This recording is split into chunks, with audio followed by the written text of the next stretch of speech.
Ice Age. An ice age is a period of long-term reduction in the temperature of the Earth's surface and atmosphere, resulting in the presence or expansion of continental and polar ice sheets and alpine glaciers. Within a long-term ice age, individual pulses of cold climate are termed glacial periods, and intermittent warm periods are called interglacials. Glaciologically, ice age implies the presence of extensive ice sheets in the northern and southern hemispheres. By this definition, we are in an interglacial period, the Holocene, of the Ice Age that began 2.6 million years ago at the start of the Pleistocene epoch, because the Greenland, Arctic, and Antarctic ice sheets still exist. Origin of Ice Age theory. In 1742 Pierre Martel, 1706–1767, an engineer and geographer living in Geneva, visited the Valley of Chamonix in the Alps of Savoy. 2 years later he published an account of his journey.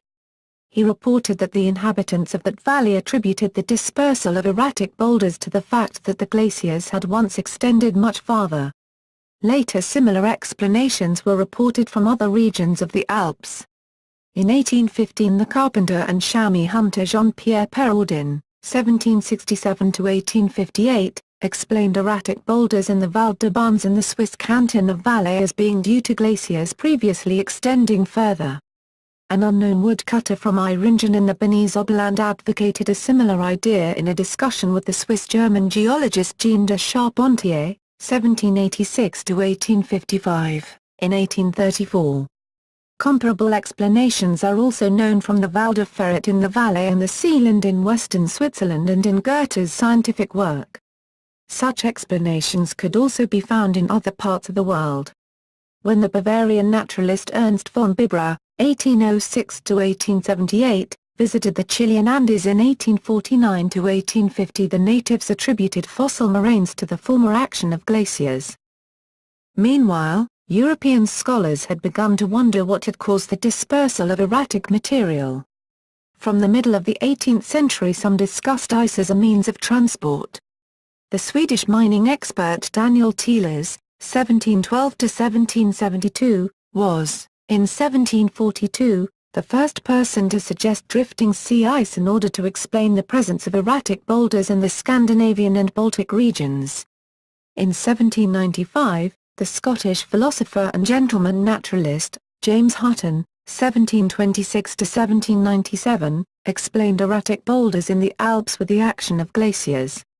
2 decades later, in 1818, the Swedish botanist Göran Wallenberg, 1780–1851, published his theory of a glaciation of the Scandinavian peninsula.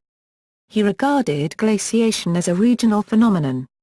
Only a few years later, the Danish-Norwegian geologist Jens Smark, 1763–1839, argued a sequence of worldwide ice ages.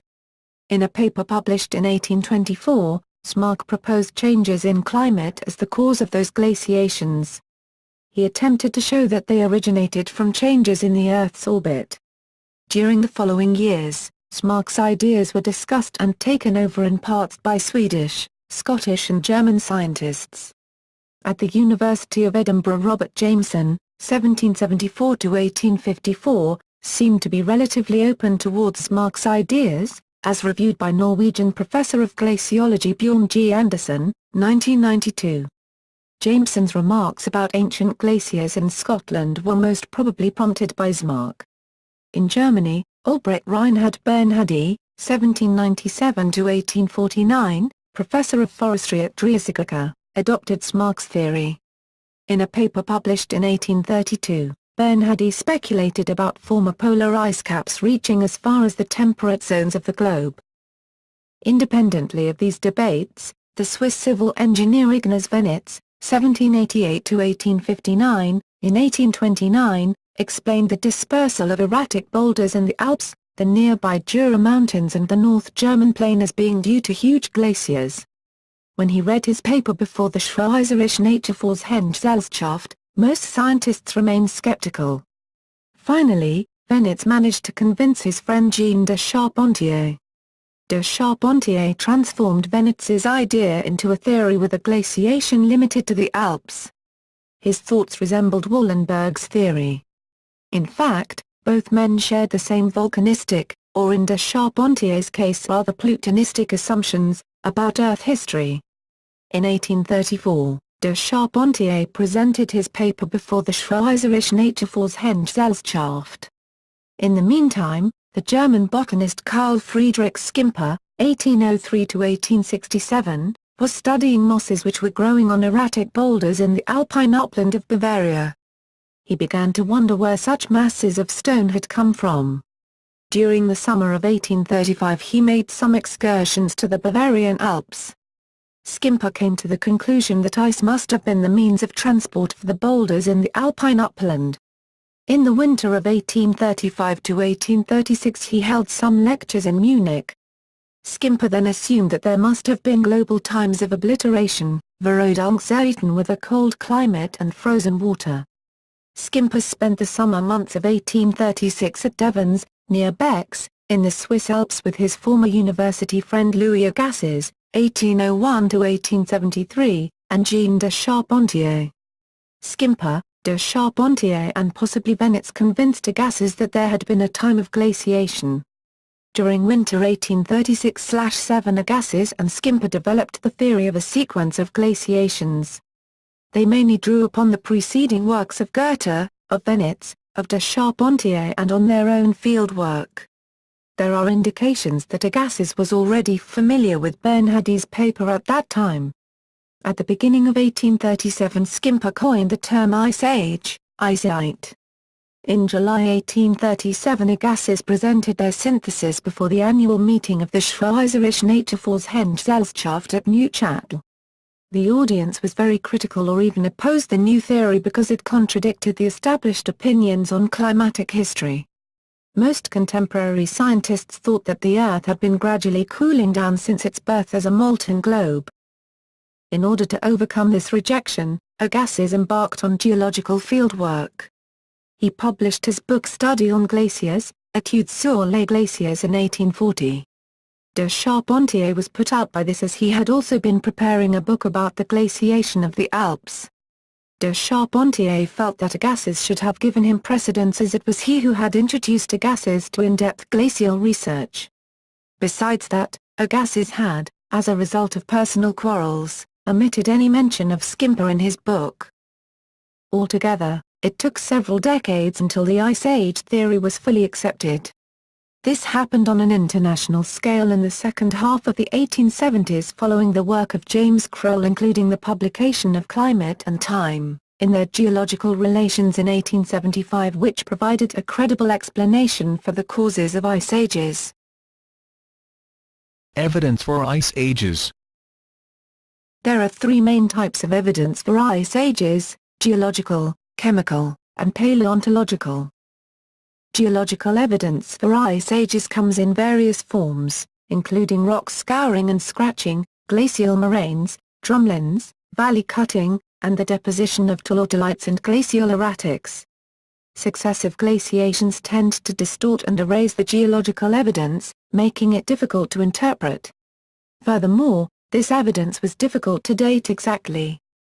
Early theories assumed that the glacials were short compared to the long interglacials. The advent of sediment and ice cores revealed the true situation: glacials are long, interglacials short. It took some time for the current theory to be worked out. The chemical evidence mainly consists of variations in the ratios of isotopes in fossils present in sediments and sedimentary rocks and ocean sediment cores. For the most recent glacial periods, ice cores provide climate proxies from their ice, and atmospheric samples from included bubbles of air. Because water containing heavier isotopes has a higher heat of evaporation, its proportion decreases with colder conditions. This allows a temperature record to be constructed. However, this evidence can be confounded by other factors recorded by isotope ratios. The paleontological evidence consists of changes in the geographical distribution of fossils. During a glacial period, cold-adapted organisms spread into lower latitudes, and organisms that prefer warmer conditions become extinct or are squeezed into lower latitudes. This evidence is also difficult to interpret because it requires 1. sequences of sediments covering a long period of time, over a wide range of latitudes and which are easily correlated. 2. Ancient organisms which survive for several million years without change and whose temperature preferences are easily diagnosed. And 3. The finding of the relevant fossils. Despite the difficulties, analysis of ice core and ocean sediment cores has shown periods of glacials and interglacials over the past few million years.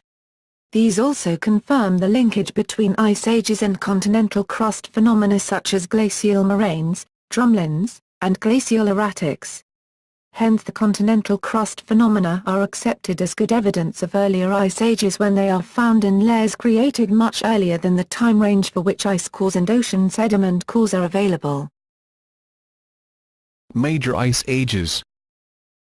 There have been at least 5 major ice ages in the Earth's past: the Huronian, Cryogenian, Andean-Saharan, Karoo Ice Age and the Quaternary Glaciation. Outside these ages, the Earth seems to have been ice-free even in high latitudes. Rocks from the earliest well-established ice age, called the Huronian, formed around 2.4 to 2.1 billion years ago during the early Proterozoic Eon. Several hundreds of km of the Huronian supergroup are exposed 10 to 100 km north of the north shore of Lake Huron, extending from near Sault Ste. Marie to Sudbury, northeast of Lake Huron, with giant layers of now lithified till beds, dropstones, varves, outwash, and scoured basement rocks. Correlative Huronian deposits have been found near Marquette, Michigan, and correlation has been made with Paleoproterozoic glacial deposits from Western Australia. The next well-documented ice age, and probably the most severe of the last billion years, occurred from 850 to 630 million years ago, the Cryogenian period, and may have produced a snowball Earth in which glacial ice sheets reached the equator, possibly being ended by the accumulation of greenhouse gases such as CO2 produced by volcanoes. The presence of ice on the continents and pack ice on the oceans would inhibit both silicate weathering and photosynthesis, which are the two major sinks for CO2 at present. It has been suggested that the end of this ice age was responsible for the subsequent Ediacaran and Cambrian explosion, though this model is recent and controversial. The Andean-Saharan occurred from 460 to 420 million years ago, during the late Ordovician and the Silurian period.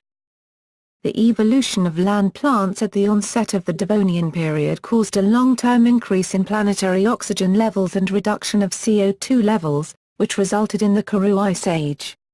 It is named after the glacial tills found in the Karoo region of South Africa, where evidence for this ice age was first clearly identified. There were extensive polar ice caps at intervals from 360 to 260 million years ago in South Africa during the Carboniferous and early Permian periods. Correlatives are known from Argentina, also in the center of the ancient supercontinent Gondwanaland. The current ice age, the Pliocene Quaternary Glaciation, started about 2.58 million years ago during the late Pliocene, when the spread of ice sheets in the northern hemisphere began.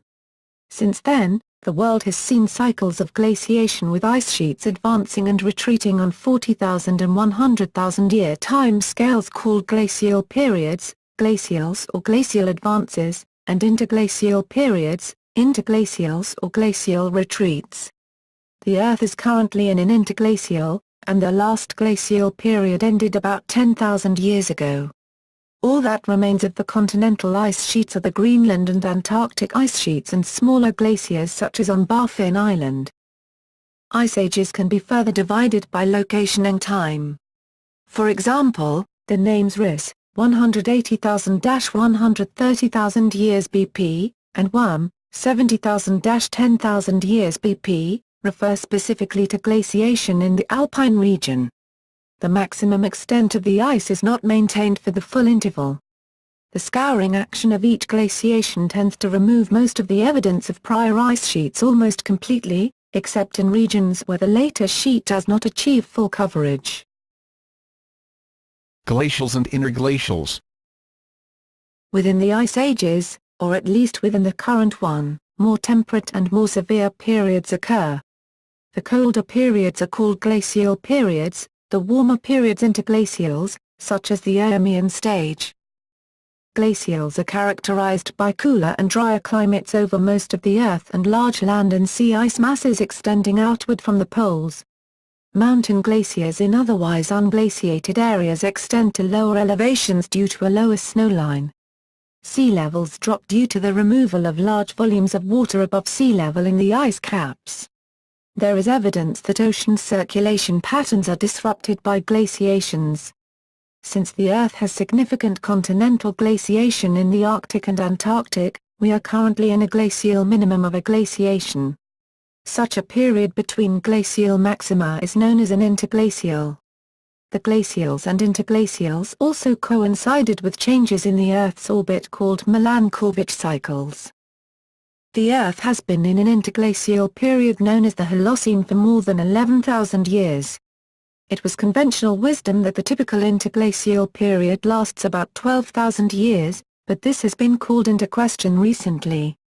For example, an article in Nature argues that the current interglacial might be most analogous to a previous interglacial that lasted 28,000 years. Predicted changes in orbital forcing suggest that the next glacial period would begin at least 50,000 years from now, even in absence of human-made global warming, see Milankovitch cycles. Moreover, anthropogenic forcing from increased greenhouse gases might outweigh orbital forcing for as long as intensive use of fossil fuels continues. Positive and negative feedbacks in glacial periods. Each glacial period is subject to positive feedback which makes it more severe and negative feedback which mitigates and, in all cases so far, eventually ends it. Positive feedback processes. Ice and snow increase the Earth's albedo, that is they make it reflect more of the sun's energy and absorb less. Hence, when the air temperature decreases, ice and snow fields grow, and this continues until competition with a negative feedback mechanism forces the system to an equilibrium. Also, the reduction in forests caused by the ice's expansion increases albedo. Another theory proposed by Ewing and Don in 1956 hypothesized that an ice-free Arctic Ocean leads to increased snowfall at high latitudes. When low-temperature ice covers the Arctic Ocean there is little evaporation or sublimation and the polar regions are quite dry in terms of precipitation, comparable to the amount found in mid-latitude deserts. This low precipitation allows high-latitude snowfalls to melt during the summer. An ice-free Arctic Ocean absorbs solar radiation during the long summer days, and evaporates more water into the Arctic atmosphere. With higher precipitation, portions of this snow may not melt during the summer and so glacial ice can form at lower altitudes and more southerly latitudes, reducing the temperatures over land by increased albedo as noted above. Furthermore, under this hypothesis the lack of oceanic pack ice allows increased exchange of waters between the Arctic and the North Atlantic Oceans, warming the Arctic and cooling the North Atlantic.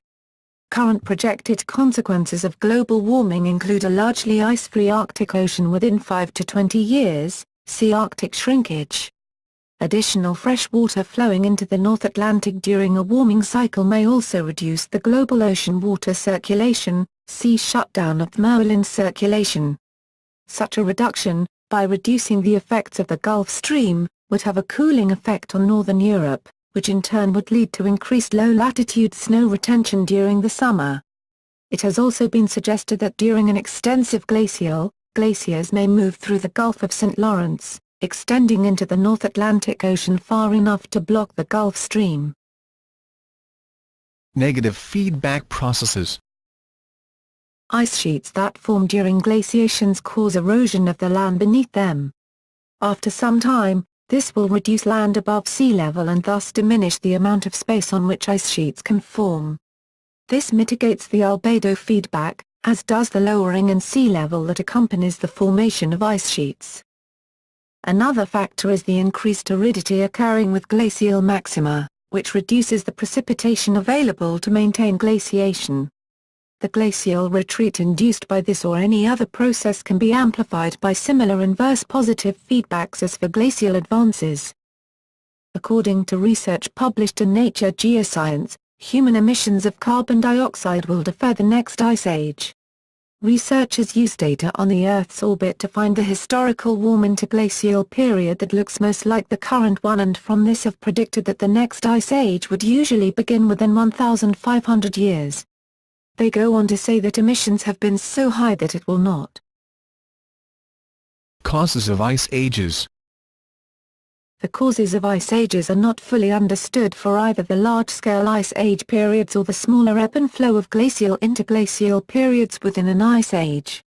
The consensus is that several factors are important. Atmospheric composition, such as the concentrations of carbon dioxide and methane, the specific levels of the previously mentioned gases are now able to be seen with the new ice core samples from EPICA Dome Sea in Antarctica over the past 800,000 years. Changes in the Earth's orbit around the Sun known as Milankovitch cycles. The motion of tectonic plates resulting in changes in the relative location and amount of continental and oceanic crust on the Earth's surface, which affect wind and ocean currents. Variations in solar output. The orbital dynamics of the Earth-Moon system. And the impact of relatively large meteorites, and volcanism including eruptions of supervolcanoes. Some of these factors influence each other. For example, changes in Earth's atmospheric composition, especially the concentrations of greenhouse gases, may alter the climate, while climate change itself can change the atmospheric composition, for example by changing the rate at which weathering removes CO2. Maureen Raimo, William Rudiman and others proposed that the Tibetan and Colorado plateaus are immense CO2 scrubbers with a capacity to remove enough CO2 from the global atmosphere to be a significant causal factor of the 40-million-year Cenozoic cooling trend. They further claimed that approximately half of their uplift, and CO2 scrubbing capacity, occurred in the past 10 million years. Changes in Earth's atmosphere. There is considerable evidence that over the very recent period of the last 100 to 1,000 years, the sharp increases in human activity, especially the burning of fossil fuels, has caused the parallel sharp and accelerating increase in atmospheric greenhouse gases which trap the sun's heat. The consensus theory of the scientific community is that the resulting greenhouse effect is a principal cause of the increase in global warming which has occurred over the same period, and a chief contributor to the accelerated melting of the remaining glaciers and polar ice. A 2012 investigation finds that dinosaurs released methane through digestion in a similar amount to humanity's current methane release, which could have been a key factor to the very warm climate 150 million years ago. There is evidence that greenhouse gas levels fell at the start of ice ages and rose during the retreat of the ice sheets, but it is difficult to establish cause and effect. See the notes above on the role of weathering. Greenhouse gas levels may also have been affected by other factors which have been proposed as causes of ice ages, such as the movement of continents and volcanism. The snowball Earth hypothesis maintains that the severe freezing in the late Proterozoic was ended by an increase in CO2 levels in the atmosphere, and some supporters of snowball Earth argue that it was caused by a reduction in atmospheric CO2. The hypothesis also warns of future snowball Earths. In 2009, further evidence was provided that changes in solar insolation provide the initial trigger for the Earth to warm after an ice age, with secondary factors like increases in greenhouse gases accounting for the magnitude of the change. William Rudiman has proposed the early Anthropocene hypothesis, according to which the Anthropocene era, as some people call the most recent period in the Earth's history when the activities of the human species first began to have a significant global impact on the Earth's climate and ecosystems, did not begin in the 18th century with the advent of the Industrial Era, but dates back to 8,000 years ago, due to intense farming activities of our early agrarian ancestors. It was at the time that atmospheric greenhouse gas concentrations stopped following the periodic pattern of the Milankovitch cycles. In his overdue glaciation hypothesis, Rudiman states that an incipient glacial would probably have begun several thousand years ago, but the arrival of that scheduled glacial was forestalled by the activities of early farmers. At a meeting of the American Geophysical Union, December 17, 2008, scientists detailed evidence in support of the controversial idea that the introduction of large-scale rice agriculture in Asia, coupled with extensive deforestation in Europe, began to alter world climate by pumping significant amounts of greenhouse gases into the atmosphere over the last 1,000 years. In turn, a warmer atmosphere heated the oceans, making them much less efficient storehouses of carbon dioxide and reinforcing global warming, possibly forestalling the onset of a new glacial age. Position of the continents. The geological record appears to show that ice ages start when the continents are in positions which block or reduce the flow of warm water from the equator to the poles and thus allow ice sheets to form. The ice sheets increase the Earth's reflectivity and thus reduce the absorption of solar radiation. With less radiation absorbed, the atmosphere cools. The cooling allows the ice sheets to grow, which further increases reflectivity in a positive feedback loop. The ice age continues until the reduction in weathering causes an increase in the greenhouse effect. There are three known configurations of the continents which block or reduce the flow of warm water from the equator to the poles. A continent sits on top of a pole, as Antarctica does today. A polar sea is almost landlocked, as the Arctic Ocean is today. A supercontinent covers most of the equator, as Rodinia did during the Cryogenian period. Since today's Earth has a continent over the South Pole and an almost landlocked ocean over the North Pole, geologists believe that Earth will continue to experience glacial periods in the geologically near future.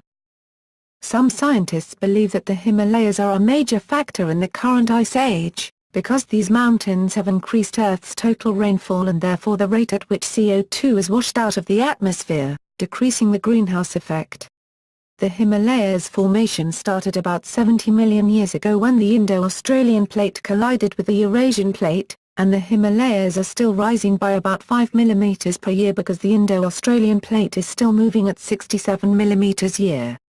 The history of the Himalayas broadly fits the long-term decrease in Earth's average temperature since the mid-Eocene, 40 million years ago.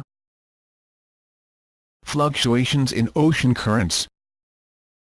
Another important contribution to ancient climate regimes is the variation of ocean currents, which are modified by continent position, sea levels and salinity, as well as other factors.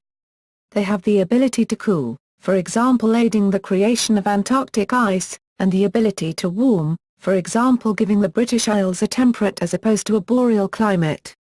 The closing of the Isthmus of Panama about 3 million years ago may have ushered in the present period of strong glaciation over North America by ending the exchange of water between the tropical Atlantic and Pacific Oceans. Analyses suggest that ocean current fluctuations can adequately account for recent glacial oscillations.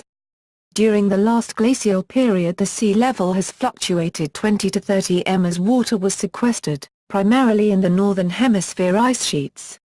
When ice collected and the sea level dropped sufficiently, flow through the Bering Strait, the narrow strait between Siberia and Alaska is 50 m deep today, was reduced, resulting in increased flow from the North Atlantic. This realigned the Merlin circulation in the Atlantic, increasing heat transport into the Arctic, which melted the polar ice accumulation and reduced other continental ice sheets. The release of water raised sea levels again, restoring the ingress of colder water from the Pacific with an accompanying shift to northern hemisphere ice accumulation. Uplift of the Tibetan Plateau and surrounding mountain areas above the snowline. Matthias Kuhl's geological theory of ice age development was suggested by the existence of an ice sheet covering the Tibetan Plateau during the ice ages, last glacial maximum. According to Kuhl, the plate tectonic uplift of Tibet past the snow line has led to a surface of c. 2,400,000 square kilometers, 930,000 square miles, changing from bare land to ice with a 70% greater albedo. The reflection of energy into space resulted in a global cooling, triggering the Pleistocene ice age. Because this highland is at a subtropical latitude, with 4 to 5 times the insolation of high-latitude areas, what would be Earth's strongest heating surface has turned into a cooling surface. Kuhl explains the interglacial periods by the 100,000-year cycle of radiation changes due to variations of the Earth's orbit. This comparatively insignificant warming, when combined with the lowering of the Nordic inland ice areas and Tibet due to the weight of the superimposed ice load, has led to the repeated complete thawing of the inland ice areas. Variations in Earth's orbit. Milankovitch cycles. The Milankovitch cycles are a set of cyclic variations in characteristics of the Earth's orbit around the Sun. Each cycle has a different length, so at some times their effects reinforce each other and at other times they, partially, cancel each other. There is strong evidence that the Milankovitch cycles affect the occurrence of glacial and interglacial periods within an ice age. The present ice age is the most studied and best understood, particularly the last 400,000 years, since this is the period covered by ice cores at record atmospheric composition and proxies for temperature and ice volume. Within this period, the match of glacial-interglacial frequencies to the Milankovitch orbital forcing periods is so close that orbital forcing is generally accepted. The combined effects of the changing distance to the Sun, the precession of the Earth's axis, and the changing tilt of the Earth's axis redistribute the sunlight received by the Earth. Of particular importance are changes in the tilt of the Earth's axis, which affect the intensity of seasons. For example, the amount of solar influx in July at 65 degrees north latitude varies by as much as 22%, from 450 watts per meter 2 to 550 watts per meter 2. It is widely believed that ice sheets advance when summers become too cool to melt all of the accumulated snowfall from the previous winter. Some workers believe that the strength of the orbital forcing is too small to trigger glaciations, but feedback mechanisms like CO2 may explain this mismatch. While Milankovitch forcing predicts that cyclic changes in the Earth's orbital elements can be expressed in the glaciation record, additional explanations are necessary to explain which cycles are observed to be most important in the timing of glacial-interglacial periods. In particular, during the last 800,000 years, the dominant period of glacial-interglacial oscillation has been 100,000 years, which corresponds to changes in Earth's orbital eccentricity and orbital inclination. Yet this is by far the weakest of the three frequencies predicted by Milankovitch. During the period 3.0-0.8 million years ago, the dominant pattern of glaciation corresponded to the 41,000-year period of changes in Earth's obliquity, tilt of the axis. The reasons for dominance of one frequency versus another are poorly understood and an active area of current research, but the answer probably relates to some form of resonance in the Earth's climate system. The traditional Milankovitch explanation struggles to explain the dominance of the 100,000-year cycle over the last 8 cycles. Richard A. Muller, Gordon J. F. MacDonald, and others have pointed out that those calculations are for a 2-dimensional orbit of Earth, but the 3-dimensional orbit also has a 100,000-year cycle of orbital inclination. They proposed that these variations in orbital inclination lead to variations in insolation, as the Earth moves in and out of known dust bands in the Solar System. Although this is a different mechanism to the traditional view, the predicted periods over the last 400,000 years are nearly the same. The Muller and MacDonald theory, in turn, has been challenged by José Antonio Real. Another worker, William Ruderman, has suggested a model that explains the 100,000-year cycle by the modulating effect of eccentricity, weak 100,000-year cycle, on precession, 26,000-year cycle, combined with greenhouse gas feedbacks in the 41,000 and 26,000-year cycles. Yet another theory has been advanced by Peter Hybers, who argued that the 41,000-year cycle has always been dominant, but that the Earth has entered a mode of climate behavior where only the second or third cycle triggers an ice age. This would imply that the 100,000-year periodicity is really an illusion created by averaging together cycles lasting 80,000 and 120,000 years. This theory is consistent with a simple empirical multi-state model proposed by Didier Paillard. Paillard suggests that the late Pleistocene glacial cycles can be seen as jumps between 3 quasi-stable climate states. The jumps are induced by the orbital forcing, while in the early Pleistocene the 41,000-year glacial cycles resulted from jumps between only 2 climate states. A dynamical model explaining this behavior was proposed by Peter Ditlevsen. This is in support of the suggestion that the late Pleistocene glacial cycles are not due to the weak 100,000-year eccentricity cycle, but in non-linear response to mainly the 41,000-year obliquity cycle.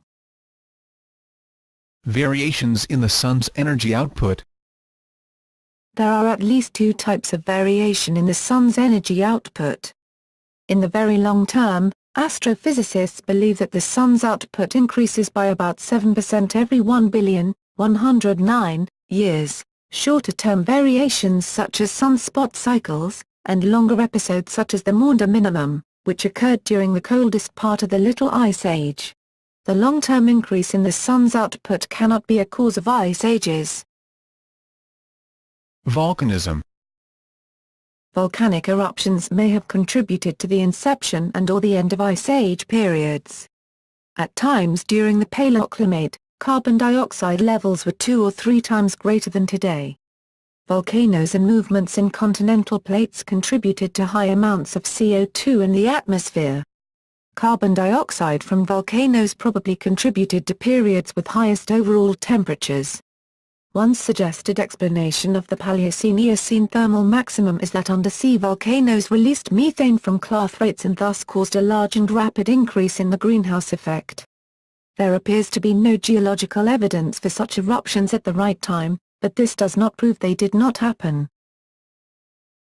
Recent glacial and interglacial phases. Glacial stages in North America. The major glacial stages of the current Ice Age in North America are the Illinoisan, Sangamonian and Wisconsin stages. The use of the Nebraskan, Afton, Kansan, and Yarmouthian, Yarmouth, stages to subdivide the Ice Age in North America have been discontinued by quaternary geologists and geomorphologists. These stages have all been merged into the pre-Illinoisan stage in the 1980s. During the most recent North American glaciation, during the latter part of the Wisconsin stage, 26,000 to 13,300 years ago, ice sheets extended to about 45 degrees north latitude. These sheets were 3 to 4 kilometers thick. This Wisconsin glaciation left widespread impacts on the North American landscape. The Great Lakes and the Finger Lakes were carved by ice deepening old valleys. Most of the lakes in Minnesota and Wisconsin were gouged out by glaciers and later filled with glacial meltwaters. The old Tyse River drainage system was radically altered and largely reshaped into the Ohio River drainage system. Other rivers were dammed and diverted to new channels, such as the Niagara, which formed a dramatic waterfall and gorge, when the water flow encountered a limestone escarpment. Another similar waterfall, at the present Clark Reservation State Park near Syracuse, New York, is now dry. The area from Long Island to Nantucket was formed from glacial till, and the plethora of lakes on the Canadian Shield and northern Canada can be almost entirely attributed to the action of the ice. As the ice retreated and the rock dust dried, winds carried the material hundreds of miles, forming beds of loess many dozens of feet thick in the Missouri Valley. Isostatic rebound continues to reshape the Great Lakes and other areas formerly under the weight of the ice sheets. The driftless zone, a portion of western and southwestern Wisconsin along with parts of adjacent Minnesota, Iowa, and Illinois, was not covered by glaciers. Last glacial period in the semi-arid Andes around Aconcagua and Tupungato.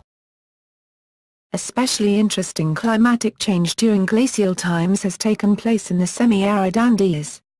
Beside the expected cooling down in comparison with the current climate, a significant precipitation is concerned here. So, researchers in the presently semi-arid subtropic Aconcagua Massif, 6,962 m, have shown an unexpectedly extensive glacial glaciation of the type ice stream network. The connected valley glaciers exceeding 100 kilometers in length, flow down on the east side of this section of the Andes at 32-34 DEGS and 69-71 DEGW as far as a height of 2,060 m and on the western lough side still clearly deeper. Where current glaciers scarcely reach 10 kilometers in length, the snowline, ELA, runs at a height of 4,600 m and at that time was lowered to 3,200 m ASU, that is about 1,400 m. From this follows that, beside of an annual depression of temperature about c. 8.4 DEGC, there was an increase in precipitation. Accordingly, at glacial times the humid climatic belt that today is situated several latitude degrees further to the S, was shifted much further to the N. Effects of glaciation. Although the last glacial period ended more than 8,000 years ago, its effects can still be felt today. For example, the moving ice carved out the landscape in Canada, see Canadian Arctic Archipelago, Greenland, northern Eurasia and Antarctica. The erratic boulders, till, drumlins, eskers, fjords, kettle lakes, moraines, cirques, horns, etc., are typical features left behind by the glaciers. The weight of the ice sheets was so great that they deformed the Earth's crust and mantle. After the ice sheets melted, the ice-covered land rebounded. Due to the high viscosity of the Earth's mantle, the flow of mantle rocks which controls the rebound process is very slow, at a rate of about 1 centimeter a year near the center of rebound area today. During glaciation, water was taken from the oceans to form the ice at high latitudes, thus global sea level dropped by about 110 meters, exposing the continental shelves and forming land bridges between land masses for animals to migrate. During deglaciation, the melted ice water returned to the oceans, causing sea level to rise. This process can cause sudden shifts in coastlines and hydration systems resulting in newly submerged lands, emerging lands, collapsed ice dams resulting in salination of lakes, new ice dams creating vast areas of freshwater, and a general alteration in regional weather patterns on a large but temporary scale. It can even cause temporary reglaciation. This type of chaotic pattern of rapidly changing land, ice, saltwater and freshwater has been proposed as the likely model for the Baltic and Scandinavian regions, as well as much of central North America at the end of the last glacial maximum, with the present-day coastlines only being achieved in the last few millennia of prehistory. Also, the effect of elevation on Scandinavia submerged a vast continental plain that had existed under much of what is now the North Sea, connecting the British Isles to continental Europe. The redistribution of ice water on the surface of the Earth and the flow of mantle rocks causes changes in the gravitational field as well as changes to the distribution of the moment of inertia of the Earth. These changes to the moment of inertia result in a change in the angular velocity, axis, and wobble of the Earth's rotation. The weight of the redistributed surface mass loaded the lithosphere, caused it to flexure and also induced stress within the Earth. The presence of the glaciers generally suppressed the movement of faults below. However, during deglaciation, the faults experience accelerated slip triggering earthquakes. Earthquakes triggered near the ice margin may in turn accelerate ice calving and may account for the Heinrich events. As more ice is removed near the ice margin, more intraplate earthquakes are induced and this positive feedback may explain the fast collapse of ice sheets.